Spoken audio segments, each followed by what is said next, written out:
Oh my gosh, on Christmas Day you had our hearts and our mouths and our stomachs. Were you ready for that reaction from the whole country? Well, I mean, I think I knew it was, you know, it wasn't very Christmassy in that way.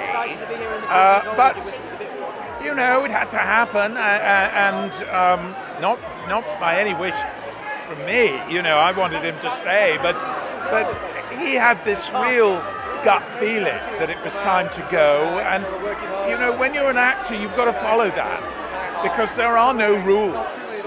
And, you know, oh, if you have to do this, you have to... It doesn't work. So when you have a real instinctive feeling, I don't blame Dan at all. I mean, good luck to him, say up. And as an actor yourself, you probably have even more empathy for him. Well, and I remember, I mean, not on that level, because nobody knew who I was, but I remember putting myself out of work once because I just felt it was right to come to London. And of course, everyone said I was completely mad. And in fact, I walked into a West End play about a month later, and I was there on, you know, in the comedy theatre for a year.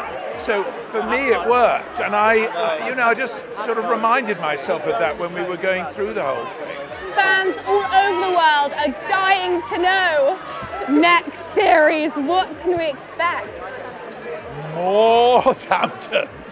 We never really say, except that I will say we're in the 20s. We're staying in the 20s because I find it a very interesting period when all sorts of things were changing, far more than people realized. And, you know, there were some people who thought, oh, well, it's almost like before the war, and then others thought, no, it's not at all like before the war. And they were sort of both right until the Second World War completed that process, really, and the old world was finished. But I mean, I think that that's quite good for drama when you don't quite know what's happening. Now I have to ask you, are you watching Mr. Selfridge? Oh yeah, no, I love Mr. Selfridge. I think it's marvellous. Oh, lovely. And I really enjoyed it. And I'm a big fan of Catherine Kelly, who plays, you know, the girl, because I'm a big watcher of Coronation Street. And she was absolutely marvellous in that. So it's nice to see her kind of broadening and moving on and all the rest of it. Is she up for anything tonight? I have to say I'm not too sure. Well, not that I know of. Because I think she might be up for this next year. Because it's too, you know, it's too late when it came out for this year. Now, this obviously last year, Downton, you had some new characters downstairs. They shook things up. Some of them very good looking. Are we expecting more talent, you know? Are you on the I grew up lookout? on old Hollywood.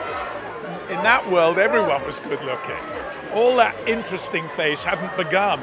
Now we will have new people, yeah, new people coming in. And, you know, upstairs and down. Well, we cannot wait. We can't wait. So thank you very much. We love nice to see Downton. you. We're huge fans. Thank you. Yay, Julian. Yay. Woo. Yay.